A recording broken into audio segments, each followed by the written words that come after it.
crois en sa parole, Dieu est là. J'aimerais vous dire quelque chose ce matin. J'aimerais plutôt changer le mot par si tu crois. J'aimerais plutôt dire si tu es convaincu de sa parole, alors Dieu est là. Amen. Vous savez pourquoi je vous dis ça? Parce que la Bible m'enseigne que même les démons croient. Et ils tremblent devant Dieu. Et je crois qu'on vit un temps où ça ne suffit plus de croire. Mais il faut qu'on soit convaincu de sa parole pour que Dieu soit là. Alors j'aimerais vous dire ce que j'ai expérimenté, j'ai constaté aussi avec des années de conversion. Des fois dans un culte, Dieu est là, pas pour tout le monde. Je le répète, des fois, et même 90% du temps, Dieu est là, mais pas pour tout le monde. Vous avez jamais remarqué que des fois Dieu visite l'un et l'autre à côté, il est comme ça. J'aimerais poser la question, t'es où? Donc, Dieu est là pour lui, mais Dieu n'est pas là pour l'autre. Mais à la base principale, Dieu serait là pour tout le monde, non? Amen. Si tu es convaincu de sa parole, alors Dieu est là pour toi. Amen. Amen.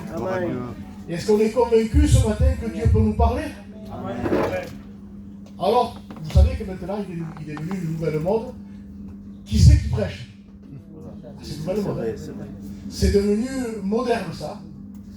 Et quand j'étais pasteur d'église, jamais je le disais. Je me régalais de faire coup de soumis au peuple. Voilà. Je disais, c'est le Saint-Esprit qui annoncera la parole de Dieu. Voilà, parce que je savais qu'il y en a ils avaient la démangeaison. Et la Bible est contre ça. Dans les derniers temps, les gens auront la démangeaison d'entendre des choses agréables. Et ce matin, nous ne voulons pas entendre simplement des choses agréables, nous voulons entendre ce que Dieu a à nous dire. Et c'est différent, mon frère, c'est différent, mes frères. Ce qui m'est agréable à moi n'est pas forcément bon. Vous savez qu'une fois j'ai fait une expérience, j'étais chez un docteur, j'avais 35 ans, j'avais du diabète à l'époque, j'en ai toujours, mais beaucoup plus équilibré. Parce que quand on a 35 ans, on ne fait pas attention à tout. Quand on a presque la cinquantaine, on est beaucoup plus sage. On fait plus attention. Est-ce qu'on veut vivre plus longtemps? Je ne sais pas. Et je vais vers ce docteur, et on me dit que ce docteur, il est direct. Il est direct. Mais alors, qu'est-ce qu'il m'a fait pour prendre conscience? Il m'a dit, monsieur, j'avais 35 ans à l'époque, il me dit, vous avez combien? 40, 45 ans? Vous allez tomber aveugle il n'y a pas longtemps. Comment dit, monsieur, qu'est-ce que vous dites? Dans pas longtemps, je suis aveugle, monsieur. J'attendais, monsieur. Qu'est-ce que... Oui, parce que le diabète, monsieur, c'est comme ça, c'est comme ça, c'est comme ça. J'avais pas envie de l'entendre, ça. Mais qu'est-ce qui m'a fait prendre conscience? J'ai pris conscience d'une manière, ouh là là, il faut faire attention avec ça. Et des fois, j'allais vers un autre docteur, tout allait bien pour lui.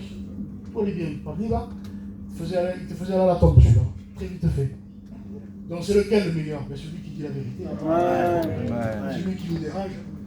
Celui que des fois on n'a pas envie d'entendre, mais voilà, mais qui dit la vérité. Merci Seigneur pour les messages qui dérangent. Parce que ma chair n'aime pas être dérangée. Hein? Que Dieu soit béni. J'aimerais... Il y a un message qui est ici dans cette Bible-là. Il a 7 ou 8 ans ce message. Vous voyez comme les pages sont très vieilles, la page. Et ça fait quelques années que je ne l'ai pas prêché. Et je me disais, Seigneur, depuis hier soir, qu'est-ce que tu veux? Qu'est-ce que tu veux qu'on annonce au peuple? Et le Seigneur m'a parle sur le monde de l'injustice.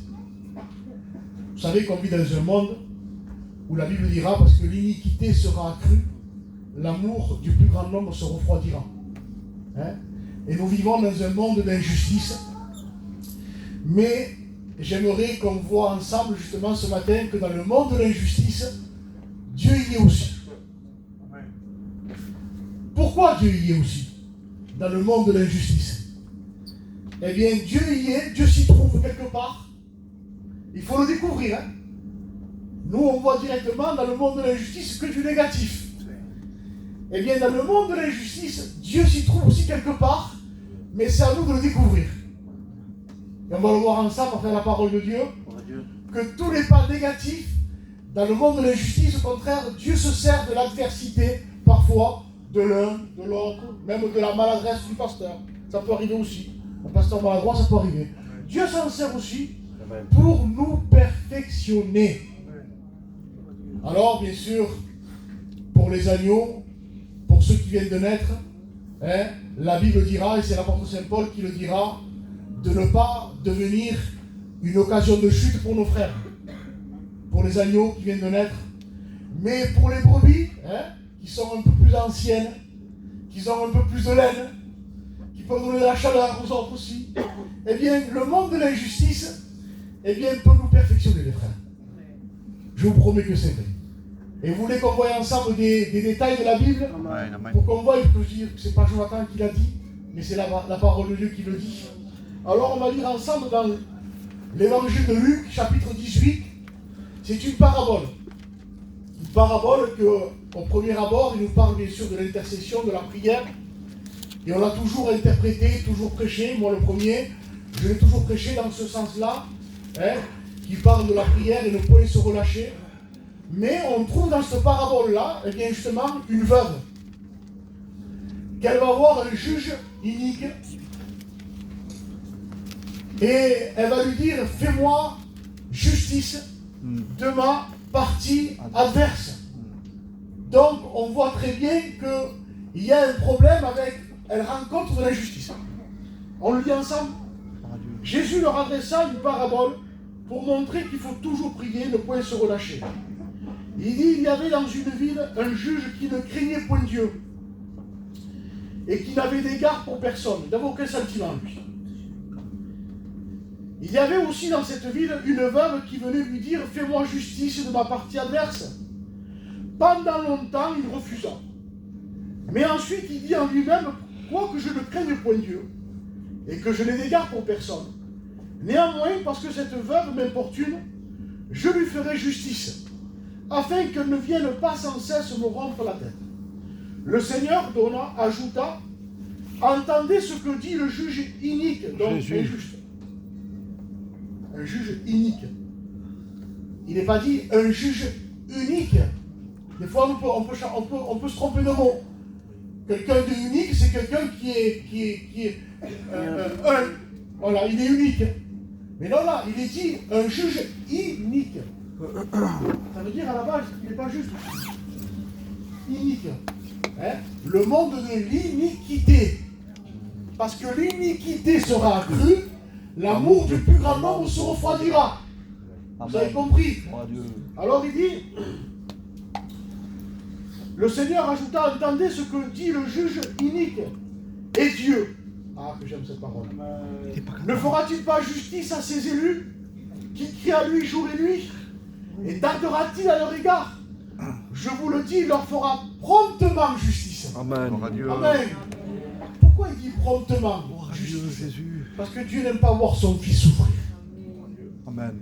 Et vous savez pourquoi parfois Dieu n'agit pas promptement? Parce que justement Dieu, on ne laisse pas Dieu agir promptement dans notre vie. Amen. Et il y a trop de résistance en nous. Amen. Amen. C'est pour ça que Dieu ne peut pas agir promptement. C'est vrai. Dieu voudrait agir rapidement pour ne pas voir son fils souffrir dans l'injustice. Amen. Mais on résiste tellement après nous qu'on ne laisse pas le soin à Dieu de nous bénir rapidement. Amen. Le problème, c'est nous. Ça vient pas de lui. Le problème, c'est nous qui empêchons la main de Dieu d'agir rapidement en nous.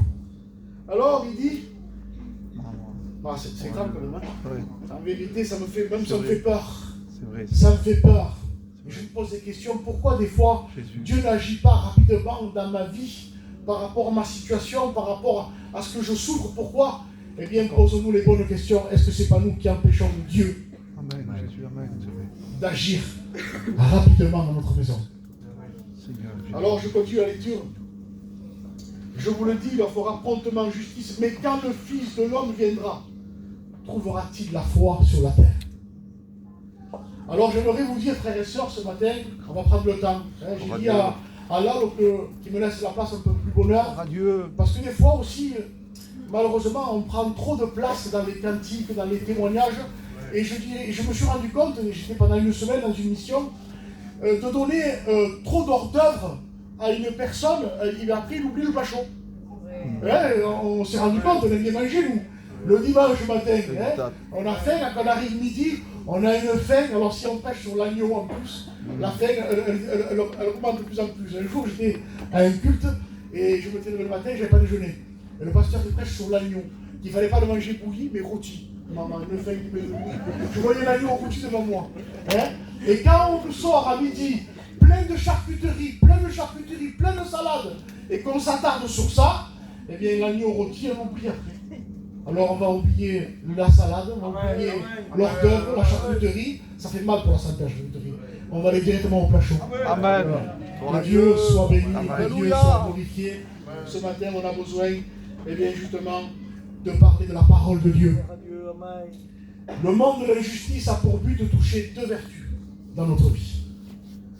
Lesquelles? Quelles sont les vertus que le monde de l'injustice veut toucher? Eh bien, si vous êtes intelligent, je vous ai cité en parlant, et je l'ai lu en lisant la Bible, quand le Fils de l'homme viendra, trouvera-t-il la foi sur la terre? La première vertu que quand on rencontre de l'injustice dans notre vie, eh bien, la première vertu qui est touchée, c'est la foi. Pourquoi? Parce que justement, le diable veut arriver à toucher notre foi dans notre vie chrétienne. Quand il a touché notre foi dans notre vie chrétienne, eh bien, je dirais qu'il a gagné 90% de terrain. Parce qu'après, automatiquement, on n'est plus sûr à 100% que la Bible dit vrai. C'est ça que je vous ai dit après, c'est plus le temps de croire, c'est le temps d'en être convaincu. Je vous disais, les démons même croient, hein, et ils tremblent. Donc, enlevons le mot croyance de notre idée, et maintenant, laissons-nous convaincre. Il faut que le Saint-Esprit nous convainque. On vit un temps trop dangereux, un temps où on sent de plus en plus qu'on vit un temps de danger, les frères. Donc, laissons le Saint-Esprit nous convaincre. Amen. Laissons le Saint-Esprit nous montrer ce qu'on ne voit pas. Amen. Hein, la Bible dira que telle voie paraît droite à un homme, mais l'issue c'est la mort. Donc, je ne veux pas me fier à ce que moi je crois ou je ressens, mais je veux me fier, Seigneur, comment je suis, moi, au diapason de ta parole, comment est ma vie. Qu'importe l'un, qu'importe l'autre. Au bout d'un moment, Dieu avait dit à l'autre, allez, sors de la ville, mais l'autre tardait à sortir. Il a fallu que les anges le prennent par la main, et ils vont lui dire maintenant, sauve-toi pour ta vie. Et on vit un temps, frères et sœurs, qu'il faut se sauver pour notre vie. C'est malheureux de dire ça, mais on vit le temps où Matthieu 25, eh bien, les 10 vierges, 5 sages, 5 folles, eh bien, au bout d'un moment, les folles vont dire, on n'a plus de vie, les entendent un cri, voici l'époux est là. Et logiquement, on aurait pu dire, ils ont manqué de compassion, non, les 5 sages. Les folles vont se tourner vers les sages en disant, donnez-nous un peu de votre huile. Et elles répondent non. On vit un temps, frères et sœurs, que malheureusement, il faut se sauver pour notre vie. Il ne faut plus regarder ce que fait le pasteur, ce que fait le chrétien, ce que fait la chrétienne, non. Il faut regarder ce que nous, on doit faire pour Dieu. Amen. Et remettre notre vie en question. Que Dieu soit béni et que Dieu soit glorifié. La première vertu que le diable veut toucher, c'est la foi. Quand il a touché la foi, automatiquement, on ne croit plus aux Écritures. Donc, quand on ne croit plus aux Écritures, automatiquement, qu'est-ce qu'on fait? On peut se permettre. Permettre quoi? Permettre de critiquer. La Bible dit 23 000 personnes sont mortes en un seul jour à cause qu'ils ont murmuré dans le désert. 23 000 personnes sont mortes. Mais si je ne crois pas en ça, si je ne suis pas convaincu de ça, eh bien, je vais me permettre de critiquer. Je vais me permettre de murmurer. Vous savez pourquoi aussi l'amour diminue? Parce que justement, dans nos églises est rentré des préjugés. Vous savez ce que c'est un préjugé? Je me fais une opinion de l'autre, qui n'est pas forcément vraie. Je me fais une opinion de lui, et après automatiquement, j'aurai du mal à l'aimer. Parce que je me suis fait un préjugé. Je me suis fait une opinion qui n'est pas forcément vraie, qui est négative. Parce que j'ai reçu une pensée, et moi des fois je crois que toute pensée vient de Dieu. Non, nous sommes environnés de mauvaises pensées, mes frères aussi. Amen. Croyez-moi, on vit dans un monde où les ténèbres sont là. Et si on filtrerait toutes les pensées, sur toutes pensées dans la journée qu'on a, si on va avoir 1000 pensées, une supposition, je pense qu'il y en aurait pas mal qui seraient négatives. Alors faisons attention à ce qu'on pense, faisons attention à ce qu'on est en train de vivre. visionné en nous. Hein. Il y a un cerveau, il enregistre tout. Et croyez-moi, quand on enregistre des choses négatives sur un frère, eh bien, ça nous coûtera de l'aimer.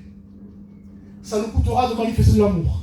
J'aimerais vous lire ce que, justement, le mot, ce qui veut dire, parce que l'iniquité sera accrue, l'amour du plus grand nombre se refroidira. Je l'ai marqué en plusieurs versions. Français courant. Le mal se répandra à tel point que l'amour d'un plus grand nombre de personnes se refroidira. Le mal se répandra à tel point que l'amour d'un plus grand nombre se refroidira. Version Darby, écoutez ce qu'il dit. Et parce que l'iniquité prévaudra, l'amour de plusieurs se refroidira. Version Parole de vie. Vous promettez que ça fait peur. En vérité, ça fait peur. J'ai peur de ne plus aimer comme au commencement. J'ai peur de ne plus avoir la foi comme au commencement. Ce que j'ai contre toi, dira dans le livre de l'Apocalypse. Amen. Ce que j'ai contre toi. Pourtant, c'est une église qui a eu beaucoup de qualités. Jésus. Beaucoup de qualités. Mais au bout d'un moment, il y a un reproche que le Seigneur fait à l'église. Ce que j'ai contre toi, c'est que tu as abandonné ton premier amour. On vit un temps difficile, les frères, si on ne combat pas les uns les autres, parce qu'on s'est trompé d'adversaire des fois. Jésus va dire, si quelqu'un veut être mon disciple, ça veut dire que Jésus savait ce qu'il posait comme question. Hein. Il ne dit pas si quelqu'un veut être un chrétien. Des chrétiens, il y en a plein. Mais des chrétiens qui sont rétrogrades, il y en a plein aussi. Il y en a qui sont rétrogrades, qui sont partis dans le monde. Mais il y en a qui sont rétrogrades, qui sont encore dans l'église, qui n'ont plus le goût de la prière, qui n'ont plus le goût de garder la foi, qui n'ont plus le goût d'aimer leurs frères comme au commencement. Oh, donc il y en a qui sont rétrogrades aussi dans l'église, au noir comme on dit. Frères et sœurs, je vous promets que si on vit comme ça, rétrograde dans l'église, on n'ira pas loin. Amen. C'est plus le temps de se passer de la pommade, on est obligé de s'avertir réciproquement, on est obligé de se dire des vérités, même si des fois elles sont en train de nous mettre en colère, de nous fâcher.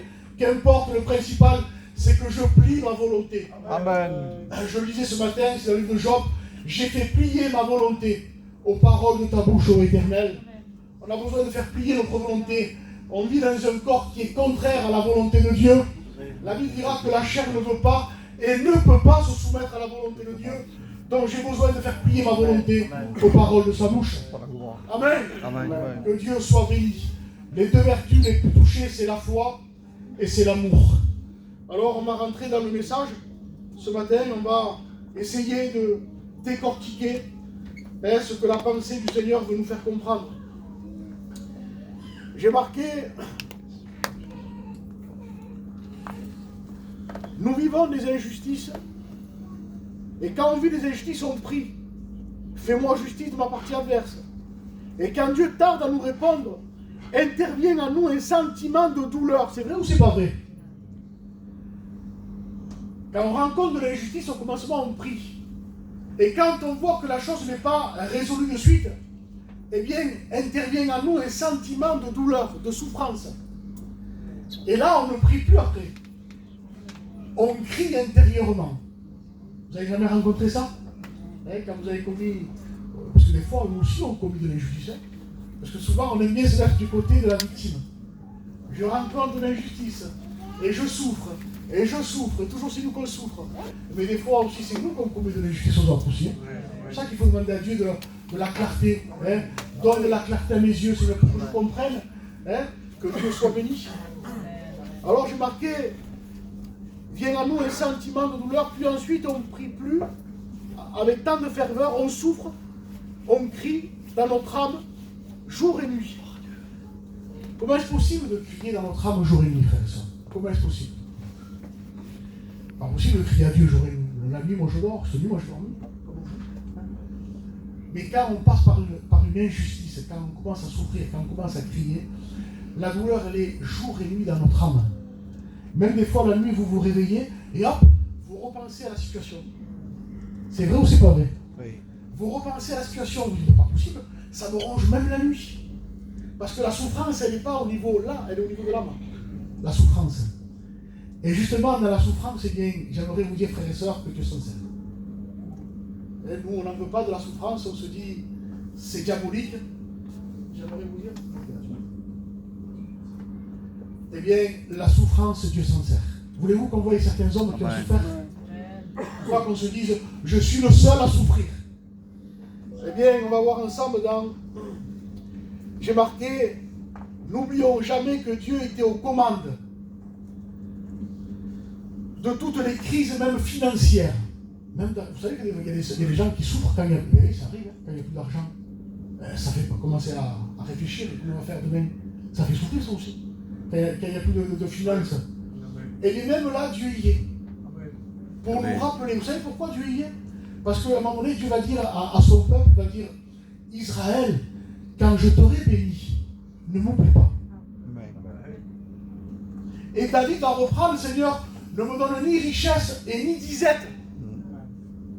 Il voulait un juste équilibre, David. Parce qu'il savait que son cœur était changeant. Il savait que dans la richesse, il pouvait oublier Dieu. Et dans la disette aussi, il pouvait après s'attaquer au nom de Dieu. Alors il disait, je veux ni richesse ni disette. Alors même dans les crises financières, Dieu s'y trouve. Vous savez pourquoi? Pour nous rappeler et pour nous ramener à l'ordre. Parce que Israël, dit Dieu, quand je t'aurai béni, ne m'oublie pas. Parce que Dieu savait que le cœur est changeant. Dieu est aux commandes de tout. Dieu était aux commandes aussi dans l'histoire de David face à Saül. Vous connaissez l'histoire de David? Dieu choisit un nouveau roi. Alors, écoutez bien, dernièrement, je l'ai appris dernièrement, et ça m'a béni. Comment pour vous dire que Dieu est patient? Vous savez que Saül, c'est le premier roi d'Israël, et que ce n'était pas un roi que Dieu avait choisi. Il l'avait choisi parce que le peuple l'avait demandé. Mais à la base, Dieu ne voulait pas que le peuple ait un roi. À la base, Dieu voulait régner sur le peuple. Et comme le peuple a voulu faire comme les nations, alors ils ont dit, donne-nous un roi. Et Dieu leur a donné un roi. Mais en ayant un roi, écoutez-moi bien, ça va mettre pour nous une instruction.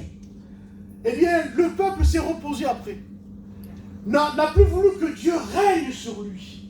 Alors il y a eu un roi, il y a eu un homme. Et des fois, même dans la vie chrétienne, j'ai connu les églises. Écoutez-moi bien.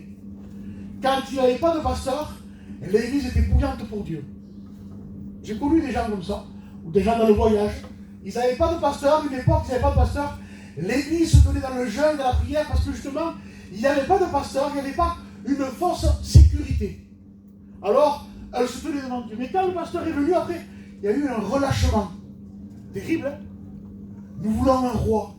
Alors Dieu a envoyé un homme. Mais ce n'était pas un roi avec l'approbation de Dieu. C'était un roi où Dieu a toléré par rapport à ce que le peuple a demandé. Faisons attention à ce que nous demandons. Entre parenthèses.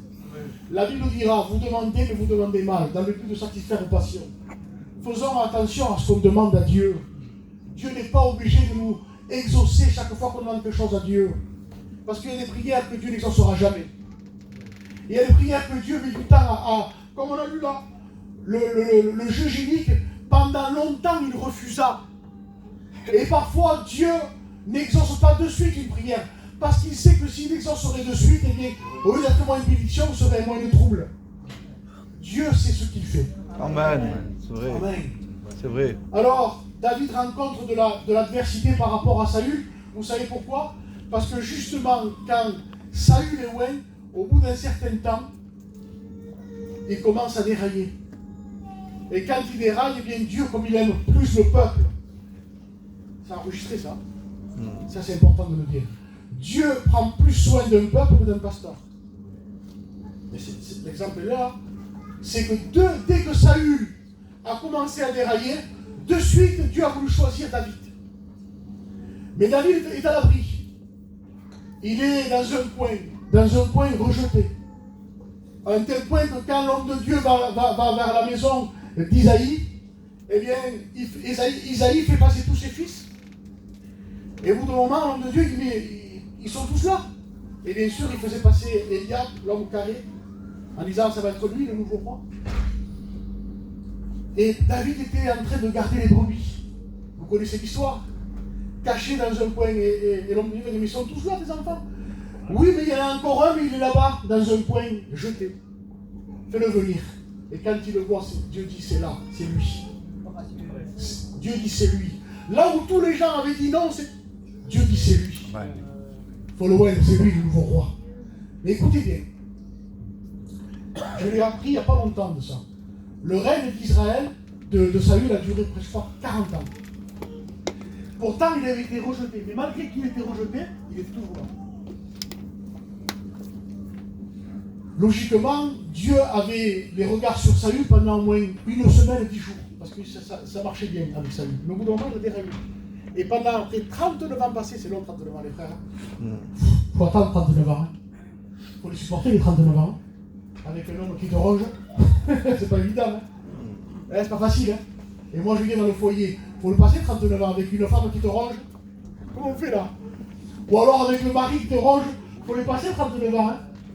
C'est pas facile. Ça fait des années ça. On peut accélérer les choses. On peut accélérer la cadence. Si on se soumet dans le plan de Dieu, eh bien, on peut passer d'attendre 40 ans, eh bien, on peut accélérer les choses. Amen. Je vous disais bien souvent, les épreuves, c'est nous qu'on les prolonge parce qu'on résiste trop à Dieu. Au lieu de dire Seigneur, maintenant, j'ai compris, je capitule, que c'est toi qui me passes par le chemin pour briser, justement, pour briser mon caractère. Il y a trop de vie chrétienne, les frères et les sœurs, avec notre propre caractère. On ne s'en sortira pas. On est chrétien à l'église et quand on est dehors, on est moitié-moitié. On a un pied le monde, un pied avec Dieu. Ça ne marchera pas, ça. Amen. Jésus va dire, si quelqu'un veut être mon disciple, qu'il renonce à lui-même, qu'il se charge de sa croix et qu'il me suive. Ça veut dire qu'on ne peut pas le suivre, les frères. On a beau avoir une bonne volonté, mais suivre Jésus qu'en étant chrétien, pour le moment, on arrête tout. Il faut devenir un disciple. Et qui dit disciple dit le mot aussi discipliné. Mais nous, les gitans, le mot discipliné, on n'en veut pas. Oui ou non? On dit c'est pour les autres ça, la discipline. Non, c'est pour le peuple de Dieu. Amen. On n'en veut pas de discipline. Amen. Et Dieu veut nous discipliner justement. Comment? Alors je vous donne une expérience. Quand j'étais jeune chrétien, j'ai converti ici. J'allais aux réunions, encore baptisé bien sûr, je venais aux réunions, je priais haute voix dans les cultes et tout. J'étais sincère dans mon cœur. Mais la sincérité n'est pas forcément la vérité.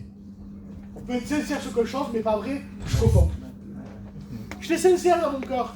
J'allais un peu à l'église, et de temps en temps, j'allais un peu au bar, pour regarder un peu jouer aux cartes. Un pied dans le monde, un pied avec Dieu. Ah, je ne jouais pas aux cartes, je regardais. J'allais aux réunions, je priais haute voix, pas baptisé encore, ça faisait un mois ou deux, j'allais aux réunions. J'étais sincère dans mon cœur. Mais au bout d'un moment, je sentais que c'était mon caractère qui prenait le dessus. Et j'ai compris, parce que le Seigneur m'a laissé pendant quelques mois comme ça. Parce que vous savez que le Seigneur, lui, n'est pas comme l'ennemi. L'ennemi, lui, frappe pas la porte. Qu'on veuille, qu'on ne veuille pas, il défonce les portes. Tandis que Jésus est poli, il ne frappe pas la porte. Il m'a laissé quelques mois pour faire mes expériences négatives. Plein d'expériences négatives. Et au bout d'un moment, j'ai pris une décision, c'était le 8 août 1996. Je dis, Seigneur, il me faut de la stabilité dans ma vie chrétienne. Alors j'ai cherché un travail, écoutez-moi bien, exprès pour avoir de la stabilité, mais aussi pour que quelqu'un me commande et brise mon caractère, parce que c'est mon caractère qui faisait défaut dans la vie chrétienne. Parce que moi, j'étais toujours indépendant, personne ne me commandait à moi. Alors je dis, c'est pas normal, j'ai pas de stabilité. Et je vais à la NPE, à l'époque ça s'appelait l'NPE, maintenant c'est Pôle emploi. Je prends un ticket, il fallait attendre 1 heure. Je prends une adresse, regardez comme la main de Dieu agit. Je prends une adresse. Je prends ma Bible, je m'assois, et au bout d'un moment, 5 minutes après, pas 1 heure, 5 minutes après, quelqu'un ouvre la porte d'un bureau, il m'appelle, il me dit, venez monsieur. 5 minutes après. Et j'avais 1 heure d'attente. Et là, le Saint-Esprit me parle, il me dit, tu vas demander d'ouvrir une porte? Elle est pour toi, cette porte. Je rentre là-dedans. Monsieur me dit, écoutez, vous avez trouvé une adresse? Oui monsieur, dans la maçonnerie. Le travail le plus dur. Justement, il fallait briser ce caractère méchant que j'avais. Indomptable. Il fallait briser ce caractère. Comment? Le père me dit, dans la maçonnerie, je téléphone. J'ai un monsieur devant moi, il veut travailler. Qu'est-ce que vous faites? Dites-lui que je l'embauche. Sans me voir le père. Je l'embauche, je lui fais un CDI d'1 an, minimum. Seigneur Jésus. Sans me connaître, sans me voir. Et quand j'ai commencé à travailler, que le père me dit, monsieur, Jonathan, amène-moi la truelle. Jonathan, fais du ciment. Ça souffrait là, ça souffrait. Et je faisais ça. Allez, comme ça tu vas grandir avec le Seigneur, tu veux toujours dominer, toi mon copain. Allez, c'est comme ça que ça marche avec Dieu. J'ai permis à Dieu de me bénir. Gloire à Dieu. J'ai donné accès à Dieu de me bénir. Alléluia. Et si je regardais mon caractère en disant à moi personne ne me commande, et où je serais aujourd'hui? À l'écluse là. On est besoin de savoir ce qu'on veut les frères. Il faut qu'on sache ce qu'on veut. Et à un moment donné, Josué va dire, jusqu'à quand clocherez-vous de 2 pieds? Jusqu'à quand? Jusqu'à quand? On aurait dit qu'il voyait toute la vision. Mais qu'est-ce qu'il a ce peuple? Jusqu'à quand? Alors il va dire, moi et ma maison nous servirons l'Éternel. Amen, amen. Et le peuple va répondre, mais aussi, hein. Et Josué va les décourager. Vraiment, quel homme de Dieu décourageant celui-là. On aurait dit, aujourd'hui, un pasteur qui décourage un peuple, on aurait dit, allez là, jette-le à la poubelle, celui-là, c'est un légaliste. Oui ou non? Et Josué va leur dire, ah, vous voulez servir l'Éternel comme moi et ma maison? Vous n'y arriverez pas. Moi, si les voyez vraiment avancer dans l'idolâtrie, parce que la plus grande idolâtrie, les frères, c'est pas simplement l'argent ou les enfants. La plus grande idolâtrie aujourd'hui, c'est nous-mêmes. C'est ça. On s'aime tellement à nous qu'on ne peut pas donner accès à Dieu de nous bénir. Amen. Alors Josué va leur dire, non, vous n'arriverez pas à servir Dieu. Mais pourquoi? Pourquoi? Parce que votre cœur est rempli d'idolâtrie. Votre cœur est idolâtre. Vous ne pourrez pas le servir. Il faut faire un choix. Et la vie est faite de choix, les frères. Je vous promets que c'est vrai. Que Dieu soit béni. On continue ou quoi? Amen. On parle de ce caractère, qui sont brisés. Amen, amen. Alors la prière que Dieu exauce le plus, c'est Seigneur, brise-moi. Celle-là, je la fais pas. Je ne fais pas celle-là. Non. D'accord, Et ben, il est honnête, il n'est pas vrai. Parce qu'écoutez, il est sincère. Mais il n'est pas vrai. Parce que moi aussi, je l'ai fait aussi. J'ai peur de la faire. Et je ne cache pas que des fois, les frères, on manque de vérité aussi. Hein. En vérité, je ne le cache pas. Je vous prêche la parole de Dieu ce matin. Réveillons-nous. Eh bien, je suis sincère parfois. Mais cette prière, je l'ai faite un jour aussi. Maman, ce que ça m'a coûté. Seigneur, j'avais compris, je lisais le livre Le chemin du calvaire. Je voulais plaire à Dieu. Parce qu'un chrétien doit plaire à Dieu, non? Amen. C'est pas pour viser un baptistère ou viser un pupitre, un candidat ou prêcher. C'est pas ça l'évangile. C'est vouloir plaire à son sauveur. Amen. Il nous a libérés du péché, des ténèbres, pas pour avoir un titre dans l'église. Il y a pas les titres maintenant. Le plus grand titre, c'est lui qui donne. Amen. Amen. C'est les titres. Que Dieu soit béni. Et tous les jours, c'est la prière, Seigneur. Je voulais te plaire, Seigneur. Alors, et je lis le livre Le chemin du calvaire pour retrouver une communion transparente entre moi et lui. Pour que ça passe entre moi et lui, je dis Seigneur, brise-moi. Je vais à Intermarché et je demande un renseignement à quelqu'un pour que je cherche la moutarde. Je me rappellerai toute ma vie. Si vous sauriez comment il m'a rejeté, comment il m'a refoulé ce paillot. Mais monsieur, vous croyez que j'ai quoi ça à faire, moi? Mais monsieur, vous ne travaillez pas ici? À Intermarché, c'était marqué. En plus, tout à l'heure, il a fait ma chaîne, le logo est marqué aidez-moi derrière. Il m'avait rejeté d'une manière et de suite j'ai compris. Merci Seigneur pour la prière exaucée. Ça. Amen. On est prêt à faire cette prière, les frères? Amen. Ne répondez pas à moi, je ne veux pas le savoir. Alors, dans les injustices du David, au bout d'un certain temps, même s'il a resté longtemps, il a été loin après David, à la place de Saül, mais malgré cela, Saül a encore fait sa place. Il veut le tuer, parce qu'il entend un chant. Oh, il fait attention à ce que vous dites avec les pasteurs, les sœurs, les chrétiens, les chrétiennes. Faites attention, on est sensible à l'orgueil. Vous prouvez que c'est vrai. Vous croyez que vous... Ah, le pasteur, oui, il n'est pas touché. Mais non, au contraire, on est plus touché que vous encore. On est plus ciblé que vous. Les sœurs vont dire 1000 pour Saül, quand David a tué Goliath. 1000 pour Saül. Et 10 000 pour David. À partir de ce jour-là, dit la Bible. Saül regarde David de mauvais œil. Parce qu'on est comme ça, on est d'une nature orgueilleuse. On élève l'heure et on te méprise. Automatiquement, tu vas regarder ton frère en disant pourquoi lui il est élevé, pas moi. On est comme ça. On est comme ça. Dieu était aussi dans l'histoire de Joseph. Justement, on en revient à ça. Quand quelqu'un est élevé, vous savez comment on rencontre le système religieux dans une église? Quand il y a quelque chose de nouveau qui s'opère dans l'église. Tant qu'il y a rien de nouveau, on ne voit pas le système religieux se manifester. Mais dès qu'il y a quelque chose de nouveau qui se crée dans l'église, le système religieux, paf, il prend place. Qu'est-ce qui s'est passé dans la vie de Joseph? Eh bien, à un bout d'un moment, il a eu 2 songes. Et malheureusement, Jacob avait fait une tunique à son fils de couleur. Donc indirectement, il avait 12 enfants, Jacob. Les 11, il leur montre aux 11 que c'est lui le préféré. Il a une tunique de couleur. Et au bout d'un moment, Joseph, je dirais peut-être une maladresse, Dieu s'en sert des maladresses, les frères. En vérité que c'est vrai. Vous croyez qu'on est toujours à droite, nous les serviteurs de Dieu? Et vous, chrétiens, vous êtes toujours à droite? Non, pas du tout, Dieu s'en sert. Peut-être dans sa maladresse, il va raconter des songes. Il dit voilà, j'ai fait un songe, il dit, il y avait le soleil, la lune, et les 11 étoiles qui se prosternaient devant moi. C'est une coïncidence, sinon il a 11 frères. Le soleil, c'est le père, la lune, c'est la mère. En voulant dire, mais Jacob, maman aussi, et mes 11 frères vont se prosterner devant moi. Songe très facile à interpréter, non? Et à partir de ce rêve-là, les frères de Joseph vont commencer à le prendre en grippe. Ça vous est jamais arrivé, quand quelqu'un vous prend en grippe? Moi, ça m'est arrivé. Et sûrement à vous aussi. Quand quelqu'un commence à vous prendre en grippe, eh bien, c'est pas facile. Il faut avouer que c'est pas facile.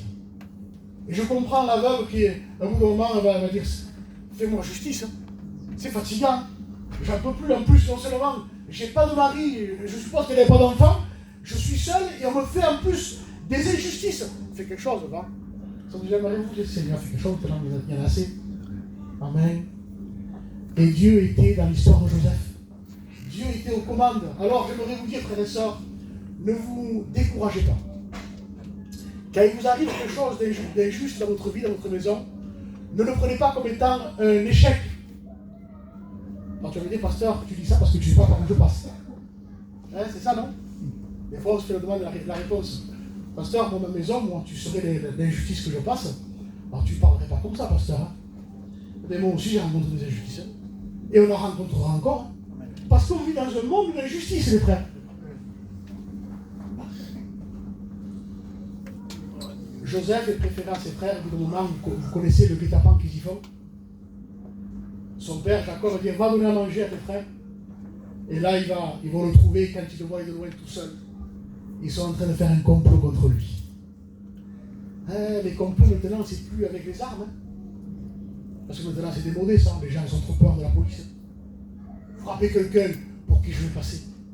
T'imagines, toi, si les gens connaissent ma réaction charnelle de frapper quelqu'un parce qu'il m'a fait de l'injustice.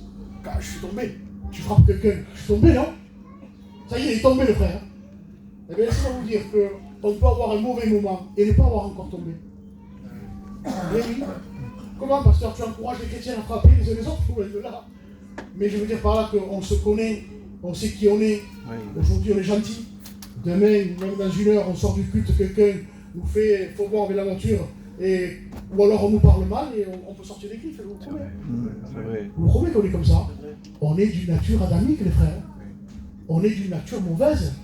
Et si on ne réalise pas que réellement, si on n'est pas convaincu qu'on est méchant, eh bien on se croit quelqu'un de bon. Et si on se croit quelqu'un de bon, automatiquement, ben voilà, j'ai ma petite religion. Quand il faut donner 5 € pour l'offrande ou 10 € pour le culte, je suis là. Quand il faut inviter quelqu'un à manger, je suis là. L'hospitalier, je suis hospitalier, je l'exerce, mais c'est pas ça la vie chrétienne. C'est exercer la miséricorde, c'est exercer la justice, être juste. C'est ça la vie chrétienne, mes frères, être juste. Alors, Joseph, par rapport à sa situation, ses frères le prennent, le jettent dans une citerne, et ils font croire à Jacob que son fils est mort. Et là, il va être vendu par des Amalécites, et il va aller dans un pays où alors la mentalité est différente. Tout est différent. Et là, il se retrouve en Égypte. Joseph, il se retrouve là, il se dit qu'est-ce qui m'arrive? Ça t'est jamais arrivé de dire mais qu'est-ce qui m'arrive? Parle à ton compagnon, qu'est-ce qui nous arrive, Romain? Qu'est-ce que ça passe? Notre maison est trop touchée, qu'est-ce qui nous arrive? Eh bien, peut-être qu'il y a eu des maladresses aussi dans ta vie, comme Joseph. Joseph, pourquoi t'as raconté tes rêves, Joseph? Oui. Si on lui poserait des questions, Joseph, pourquoi t'as raconté aussi tu avais une gerbe qui s'élevait au-dessus de toutes les gerbes qui étaient autour de toi? Pourquoi faire t'as fait ça, Joseph? T'as manqué d'adresse, Joseph, toi aussi? S'il pourrait nous répondre, oui, j'ai manqué d'adresse. Oui, mais ce manque d'adresse a abouti à quelque chose. C'est ça qu'on ne comprend pas. Tout On se dit, voilà, tout concourt au bien pour ceux qui aiment Dieu. Amen. On se dit, dans le manque d'adresse, le diable s'y est mis et c'est le chaos. Non, si on accepte justement le manque d'adresse qu'on a eu et que Dieu nous passait par un chemin, et si on accepte, c'est le plus important et le plus dur, c'est d'accepter. Le plus dur, c'est d'accepter justement le chemin par lequel Dieu nous fait passer. C'est le plus dur, Emmanuel. Eh bien, si on se soumet, si on ne résiste pas, hein, si on ne fait pas valoir nos droits, soi-disant nos droits, parce qu'on a plein de droits, nous. Si on s'humilie en disant Seigneur, c'est toi qui me fais passer par là maintenant, par rapport à mon manque d'adresse. Alors, on connaît l'histoire de Joseph plus tard, où c'est qu'il se retrouve. Dieu le place à la tête de tout. Alors, avant que Dieu le place à la tête de tout, sûrement encore qu'il y a eu dans le cœur de Joseph de l'animosité quand il se retrouve justement dans un pays étranger avec Potiphar, hein, c'est ça, si ma mémoire est bonne, qui est en train de le gérer, c'est lui le ministre, on va dire. Hein, et il y a aussi Pharaon qui est à la tête. Et voilà, il est géré par un ministre, et le ministre dit voilà, Joseph, tu es là, tu as été vendu par un esclave maintenant, il va falloir que tu laves le parterre, il va falloir que tu travailles dans la maison, comme un esclave. Alors je ne vous dis pas les ressentiments qu'il doit avoir dans son cœur. Oui. Et tant que ces ressentiments ne se transforment pas en amour, Dieu ne pouvait pas rien faire. Quand il devait nettoyer le parterre, quand il devait nettoyer les choses, il se disait mais qu'est-ce qu'ils m'ont fait, Ruben, Judas, Nephtali, Zabulon, mais qu'est-ce qu'ils m'ont fait, mes frères, mais qu'est-ce qu'ils m'ont fait? Je suis là à cause d'eux. Mais tant que Dieu ne voyait pas que cette haine-là se transforme, il fallait que cette haine, ce ressentiment, il fallait que ça se transforme en amour. Amen. Et au bout d'un moment, il y a eu un travail de Dieu. Je crois que ça a duré des années, les frères. Si ma mémoire est bonne, Joseph avait 17 ans quand il rentre là-bas dans la prison. Au bout d'un moment, parce qu'après, la femme de Potiphar, après l'accusateur, regardez l'école de Dieu. Mais comme c'est un homme droit, quand on est un homme droit, Dieu se lève tout le temps. La femme de Potiphar, l'accusateur, et au bout d'un moment, il se retrouve en prison. En prison, encore plus de ressentiment. Mais là, je crois que ça dure pas loin de 15 ans. Si ma mémoire est bonne, parce qu'il rentre à 17 ans, et il en sort pas loin à 30 ans ou 32 ans, je ne me rappelle plus, qu'importe. Donc ça en fait des années, ça. Ça en fait des années d'injustice, non? Oui ou non? T'en as pas eu, toi, des années d'injustice, mon frère, ma soeur? Et tu dis que c'est pas fini. Tu sais pourquoi c'est pas fini? Parce que justement, tu aurais pu accélérer la chose. Mais au lieu de l'accélérer la chose, dans le positif, hein, tu l'as retardé. Et tu as fait de toi une bombe à retardement. Qu'est-ce que c'est, nous? Vous savez ce que c'est une bombe à retardement? Ça veut dire qu'on la règle, et tôt ou tard, elle va exploser. Mais si là, Joseph aurait encore enduré dans son cœur de la haine, et s'il aurait encore eu des ressentiments, mais au lieu de rester 15 ans en prison, il aurait resté 30 ans. Parce que tant que Dieu ne guérit pas, tant qu'il n'y a pas plutôt l'acceptation à ce que Dieu nous vienne nous guérir, Amen. eh bien, au lieu d'accélérer la chose, on la retarde. C'est vrai. Je n'aimerais pas que le Seigneur ce matin accélère la chose. Seigneur, viens accélérer maintenant. Amen. Amen. Gloire à Dieu. C'est grand ce que je vous dis, parce que ça touche au domaine de la foi. Parce que dans le négatif, Dieu y est aussi. Amen. Ça touche au domaine de la foi. C'est grand, les frères. Hein. Et on sait que nous, on a une vision très courte par rapport à la vie chrétienne. On ne voit pas l'au-delà. On ne voit pas le après. On ne le voit pas, nous. On voit ce qu'il y a devant nous. Et quand on rencontre l'injustice, on voit que l'injustice est là-devant. Mais Dieu n'a pas les regards que là-devant. Dieu les regarde 10 ans après toi. Amen. Dieu a les regards 20 ans après toi. Dieu a eu les regards pour David plus de 30 ans après lui. Vous vous rendez compte, vous? C'est long, hein? Mais justement, Dieu façonne. Et il façonne. Amen. Et il façonne. Vous savez à quel point il façonne?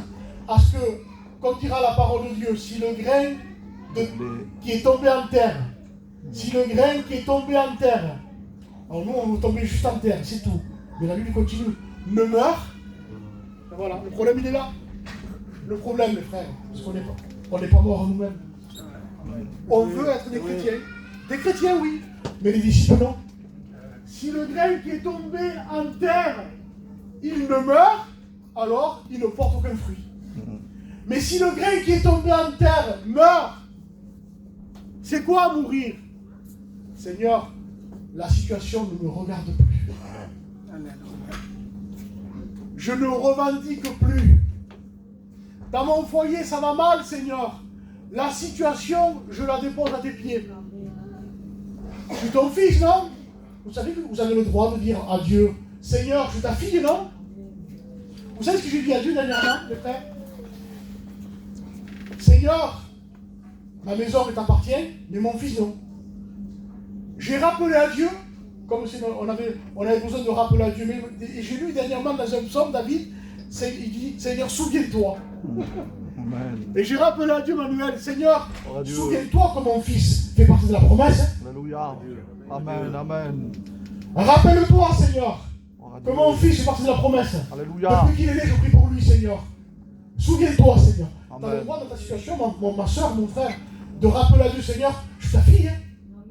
Tu as le droit. Amen. C'est ton droit. Pas avec le poing levé. Vous m'avez compris. Tu as le droit de lui dire, Seigneur, je suis ton fils quand même. Hein. Qu'est-ce qui se passe, Seigneur? Qu'est-ce qui se passe? Et là, Dieu va venir guérir. Va venir amener de la lumière dans notre cœur. Là où il y avait rempli de ténèbres, il va venir amener la lumière.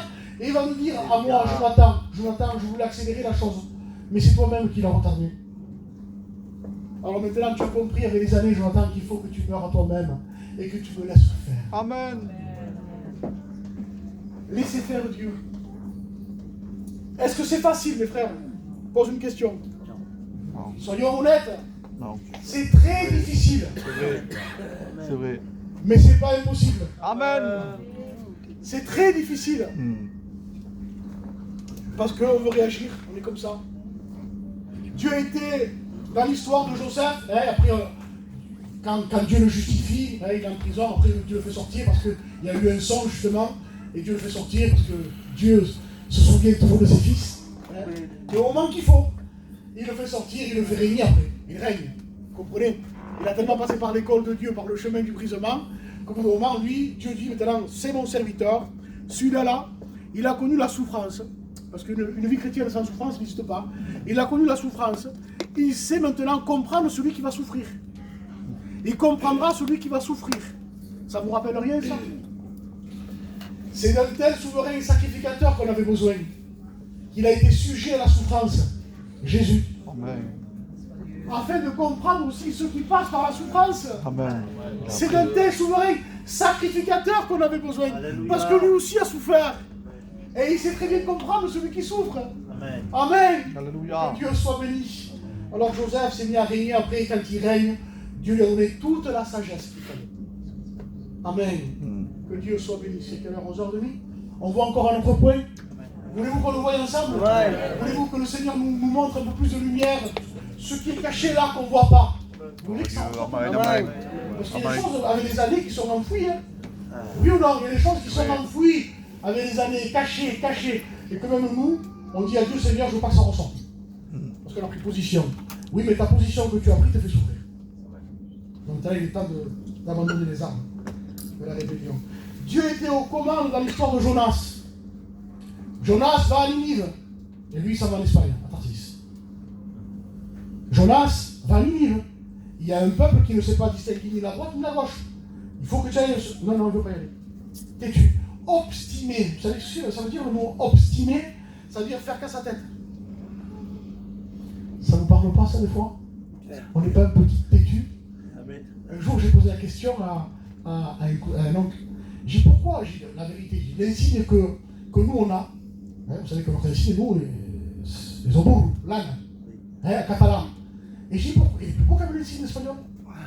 Et c'est besoin pour. Je me torne, non? L'insigne, c'est besoin pour. Il y a mes forces, il y a mes. Il me voit pour.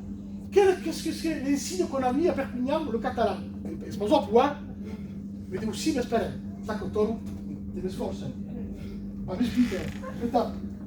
Mi fa meschini o catalano. Et si je tourne, mi fa meschini. Alors, vous savez qu'on est têtus à la base, nous, les Catalans. Hein? On est têtus, les frères.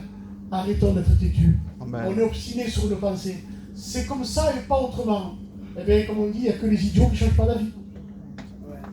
Il n'y a que les imbéciles qui ne changent pas d'avis. Et vous savez que le mot idiot vient d'un mot en latin qui veut dire idolâtre, qui veut dire idée. Avant de devenir idiot, d'abord on a une idée. C'est comme ça et pas autrement. Tu as une idée et après tu deviens un idiot. je deviens un idiot. Parce que je me suis fait une idée. Et le mot vient du mot idolâtre. On est idolâtre de nous-mêmes. On ne veut pas céder. Et Jonas n'a pas voulu céder. Idolâtre de lui-même, Jonas. Vous savez ce que dit dans le livre de Jonas? Ceux qui s'attachent à de vaines idoles, vous le lirez dans la prière de Jonas quand il est dans le ventre du poisson. Il comprend là, Jonas. Il a compris, parce qu'il était obstiné, parce que Dieu lui disait d'aller à tel endroit, il va dans un autre endroit. Il comprend, au bout d'un moment, dans le ventre du poisson, il fait une prière à Dieu. Vous le lirez dans Jonas, je crois que c'est chapitre 3. Vous le lirez. Et dans cette prière-là, il y a une parole qui n'a rien à voir avec la prière. Il va dire, ceux qui s'attachent à de vaines idoles, éloignent de eux la miséricorde. Et cette prière m'a fait réfléchir. Pourquoi il dit ça, Jonas? Parce que justement, son idole à lui, c'était lui-même. Et on le voit dans l'histoire de Jonas. À un moment donné, il s'irrite, il n'est pas bien, et Dieu lui fait pousser un arbre pour lui mettre un peu d'ombre. Et parce qu'il a un peu d'ombre, il éprouve de la joie à cause de l'arbre. On est comme ça, non, nous? Il faut de l'ombre, il nous faut ci, il nous faut ça, il faut tout à propos pour être heureux. Non, la vie chrétienne, on est heureux quand ça passe entre nous et lui. Amen. Quand ça passe entre nous et lui. Quand on sent que quand on prie, ça commence à repasser. Quand ça passe plus, les frères, quand on sent qu'on a du mal à prier, quand on sent qu'on a du mal à lire la Bible, quand on sent que notre esprit, ça va constamment, c'est là qu'il faut se remettre en question.